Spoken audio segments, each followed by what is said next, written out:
la Torah stabilisatrice de l'âme. Beaucoup de personnes échouent dans leur vie. Ils ont des projets, ça ne marche jamais. Ils peuvent même entamer leur projet. Ils peuvent commencer, ils vont même investir, mais ça n'aboutit jamais. Vous savez pourquoi? Parce que ton âme n'est pas stable. Ton âme est déséquilibrée. Ton âme est déstabilisée. Tu ne peux jamais réussir.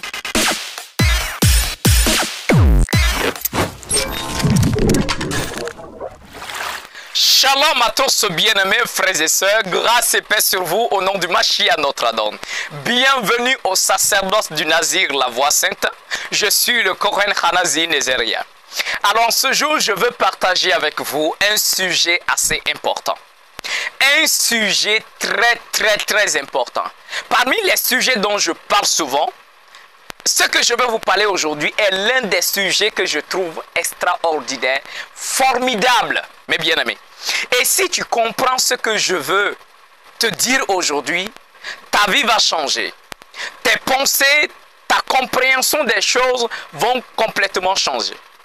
Parce que ce que je veux t'enseigner aujourd'hui, de ça découlera non seulement ton bonheur, la réussite de tes projets, de tes entreprises. Vous savez, beaucoup de personnes, quand on dit qu'on est juif, beaucoup de personnes, notamment, disent que les juifs, ils ont des secrets. Les juifs, ils sont intelligents, ils sont riches, ils sont ceci ou cela. Alors nous savons que quand même, beaucoup de personnes reconnaissent et ils voient la renommée des juifs, notamment parce que un juif, véritablement juif et pratiquant, n'échoue jamais dans ce qu'il fait. Vous savez pourquoi? C'est le secret que je vais vous donner en ce jour. Alors, je vais d'abord commencer par prendre un exemple simple dans la vie quotidienne pour que vous puissiez comprendre.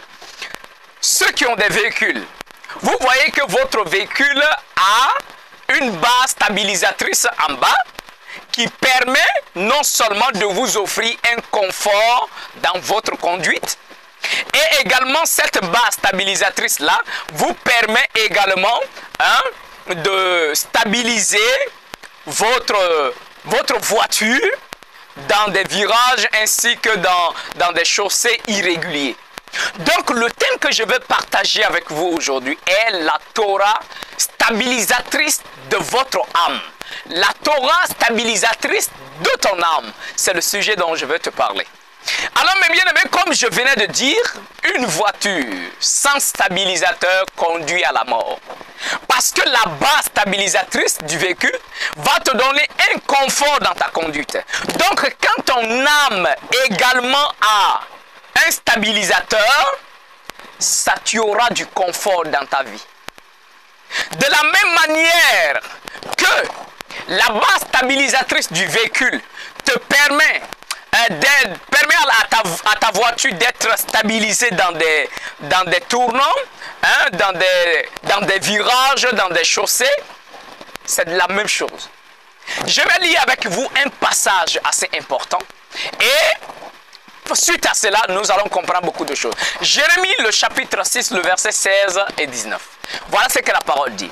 Ainsi parle l'Éternel, tenez-vous sur les chemins, regardez et demandez quels sont les anciens sentiers, quelle est la bonne voie, marchez-y et vous trouverez le repos de vos âmes. Mais il répondit, nous n'y marcherons pas. Alors, si nous prenons ce passage en hébreu, ça va nous permettre de mieux comprendre quelques détails. Alors la parole dit, Kor Amar Yahuwah Imdu al Derakim Ureu Veshalu Lintivot Olam Eizer Derer Hatov Ulkuba Omitsu Margoa Lenafshikem Vayomru Lo Nelech. Alors, le passage nous dit, tenez-vous sur les chemins, regardez, demandez quels sont les anciens sentiers, demandez quelle est la bonne voie, marchez-y et vous trouverez le repos de vos âmes. Ce passage nous demande de faire quoi? Le passage de Jérémie, le chapitre 6, le verset 16 d'abord, il nous demande de chercher la bonne voie, les anciens sentiers, de marcher là, et nous allons trouver le repos de nos âmes. Le repos dont il est question ici, premièrement, ce n'est pas le repos de l'âme après la mort. Ce n'est pas entrer dans le paradis, ce n'est pas ce repos-là qu'on parle. On parle du repos de ton âme pendant que tu es sur la terre. Alors mes bien-aimés, comprenez quelque chose. Le mot margoa vient de la racine raga qui signifie déranger, remuer, déstabiliser. Vous comprenez? Donc, margoa signifie stable, ce qui est stable, ce qui n'est pas dérangé, ce qui est fixé. Donc, en d'autres termes, l'Éternel dit, marchez sur les anciens sentiers, demandez quelle est la bonne voie, marchez-y et vous trouverez la stabilité de vos âmes. Pourquoi l'Éternel souhaite que nous ayons la stabilité de nos âmes, le repos de nos âmes?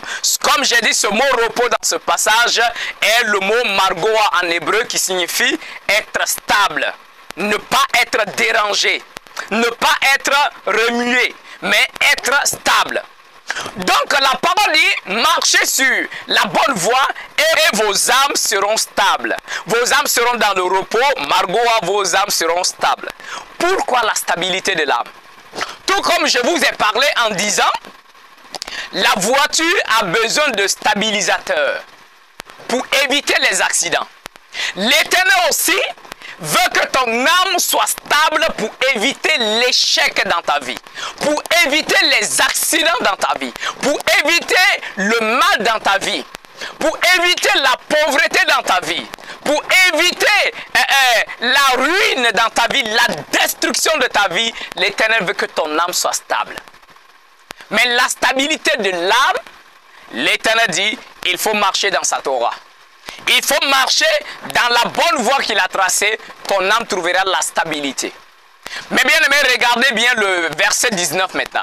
Jérémie le chapitre 6 verset 19. La parole dit, écoute terre, voici je vais faire venir sur ce peuple le mal. Mais ce n'est que le fruit de ses pensées. Car ils n'ont pas été attentifs à ma parole, et ils ont rejeté ma Torah.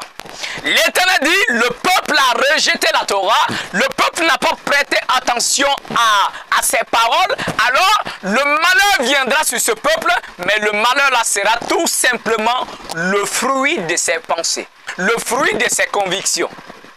Mais bien aimé, il y a quelque chose que je veux que vous arriviez à saisir. L'âme c'est quoi? L'âme c'est votre personnalité. L'âme est le siège de vos émotions. L'âme est le siège de vos pensées. L'âme est le siège de vos désirs. L'âme est le siège de vos décisions.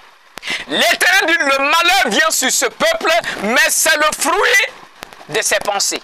Et puisque l'âme est le siège de la pensée, de vos pensées, donc le malheur qui vient sur vous n'est que le fruit de ce qui sort de vos âmes.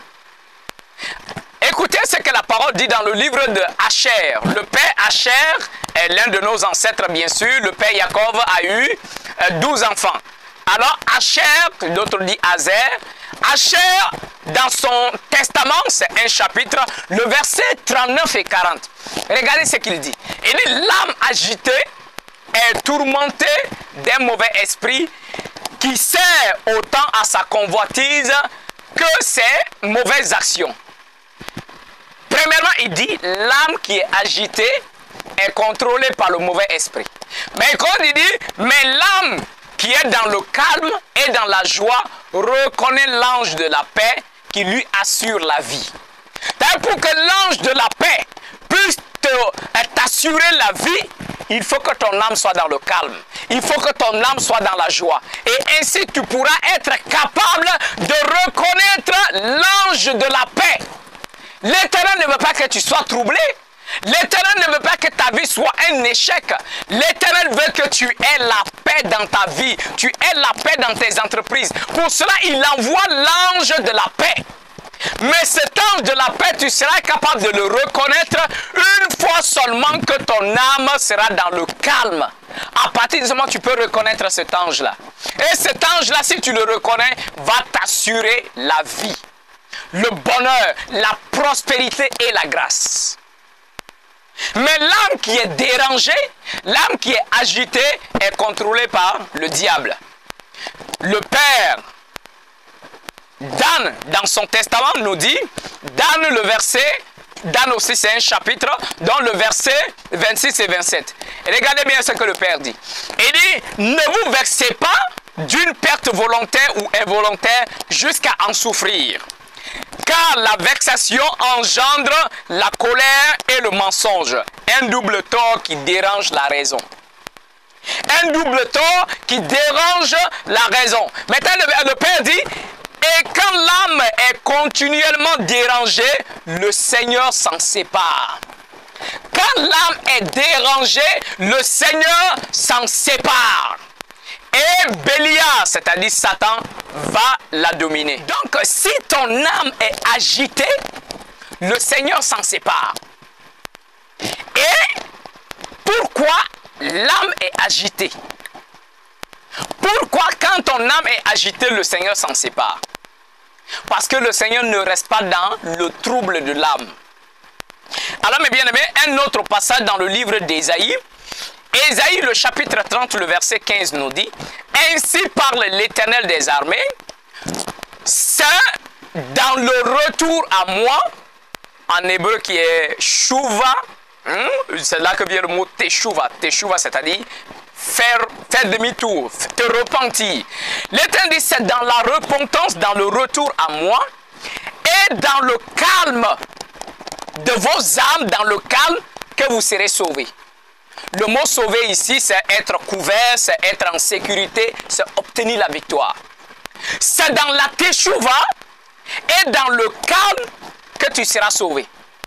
Et l'Éternel continue à dire, et dans la tranquillité, qui est le mot shakat en hébreu, et dans la confiance, qui est le mot bitra, que sera votre force. C'est dans non seulement la teshuva, la repentance, et le calme de ton âme que vous serez sauvés, dit l'Éternel. Et quand il dit, c'est dans la tranquillité de votre âme et dans la confiance que sera votre force. Force en hébreu, c'est Gevura. Gevura qui vient de la racine Gibor. Gibor, c'est puissance, c'est force, championnat, la vaillance. Donc le passage d'Ésaïe, le chapitre 30, le verset 15 nous dit, l'Éternel dit, quand tu fais la repentance, tu fais la teshuva, tu reviens à lui, c'est la première des choses, et que tu stabilises ton âme auprès de l'Éternel dans la pratique de la Torah, et que ton âme est dans la tranquillité, ton âme est dans la confiance auprès du Seigneur, alors la stabilité de ton âme va produire le salut, va produire la force, comme je l'ai dit, Gevura, qui signifie puissance. C'est à partir de cela que tu seras un homme puissant, une femme puissante. C'est à partir de ce moment-là que tu seras fort. C'est à partir de ce moment qu'on commence à te qualifier comme un champion ou une championne. C'est à partir de ce moment-là qu'on va t'appeler vaillant ou une vaillante. Vous avez compris? Quand ton âme est stable. D'accord? Alors, raison pour laquelle nous avons dit, notre thème, c'est la Torah stabilisatrice de l'âme.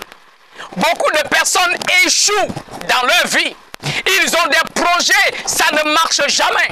Ils peuvent même entamer leur projet. Ils peuvent commencer, ils vont même investir, mais ça n'aboutit jamais. Vous savez pourquoi? Parce que ton âme n'est pas stable. Ton âme est déséquilibrée. Ton âme est déstabilisée. Tu ne peux jamais réussir. Jamais. Vous avez compris? Tu ne peux jamais réussir. C'est ce que la parole dit. L'Éternel dit, je vais faire venir le malheur sur ce peuple. C'est simplement fruit de ses pensées. Parce qu'ils n'ont pas écouté ma Torah, ils ont rejeté ma Torah. Donc quand tu rejettes la Torah, ton âme, tu viens de rejeter la stabilisatrice de ton âme. Et quand ton âme n'est pas stable, alors mon ami, tes émotions ne seront plus stables. Tes pensées ne seront plus stables. Tes décisions ne seront plus stables. Tes convictions ne seront plus stables. Tout sera déséquilibré en toi. Comment tu veux réussir? Comment tu veux réussir quand ton âme n'est pas stable? Pourtant, c'est dans l'âme qu'il y a tes pensées. C'est dans l'âme qui est le siège de tes émotions. C'est l'âme qui est le siège de tes décisions. C'est l'âme qui est le siège de ta pensée. Et comment tu veux réussir? Tu ne peux jamais réussir. Tu ne peux jamais réussir dans la vie. Tu auras des projets, mais ça va échouer. Tu auras des bons projets, très bien, mais ça va échouer parce que ton âme est instable. Donc, mes bien-aimés, il est important, très important, de marcher dans la parole de l'Éternel, dans la Torah de l'Éternel, afin de stabiliser ton âme. Toute personne qui a son âme déstabilisée ne peut jamais réussir. Il peut bâtir une grande entreprise, mais ça va s'écrouler, ça va tomber, parce que son âme n'est pas stable. Quand ton âme n'est pas stable, tes pensées ne sont pas stables. Quand ton âme n'est pas stable, tes convictions ne sont pas stables. Tu peux commencer, mais après tout s'écroule. Voilà l'origine, bien sûr, de l'échec de beaucoup de personnes. Voilà l'origine de l'échec de beaucoup de personnes. Après, ils s'assoient, ils pleurent que c'est les démons qui me fatiguent. Non, ce n'est pas les démons. C'est ton âme qui n'est pas stable. Quand ton âme n'est pas stable, tu ne peux jamais réussir. Et quand ton âme n'a pas de stabilisateur, tes pensées, tes émotions, tes convictions ne tiennent plus. Tout bascule par ici, par là. Et c'est là que tu vas échouer lamentablement. Tu seras pauvre, tu ne vas jamais t'en sortir. Parce que tu as rejeté la Torah qui est la stabilisatrice de ton âme. Essaye, toi qui m'écoutes, essaye. Va enlever la base stabilisatrice de ton véhicule. Et puis on verra comment tu vas t'en sortir. Tu seras conduit tout droit soit dans un mur ou soit dans des ravins. Aussi simple que ça. Alors mes bien-aimés, si vous voulez réussir, vous qui cherchez des secrets, vous avez l'habitude d'entendre que les Juifs sont intelligents, les Juifs sont puissants, les Juifs ont des secrets. C'est le secret que je vous donne qui est là. C'est le secret que je vous donne. Si tu veux réussir, pratique la Torah. Ton âme sera stable. Et quand ton âme sera stable, ta vie va rouler sans problème. Tes projets vont réussir sans souci. Ta vie sera sur la bonne voie sans problème. Pas d'accident, pas d'échec. Jamais. Parce que ton âme est stable. Tout comme ton véhicule est stable à cause de la base stabilisatrice. C'était le Kohen Hanazi Nezeria. Restez dans la pratique de la Torah ainsi que dans la stabilité de vos âmes. Que le Tout-Puissant vous accorde sa grâce. Et moi je vous dis Shalom.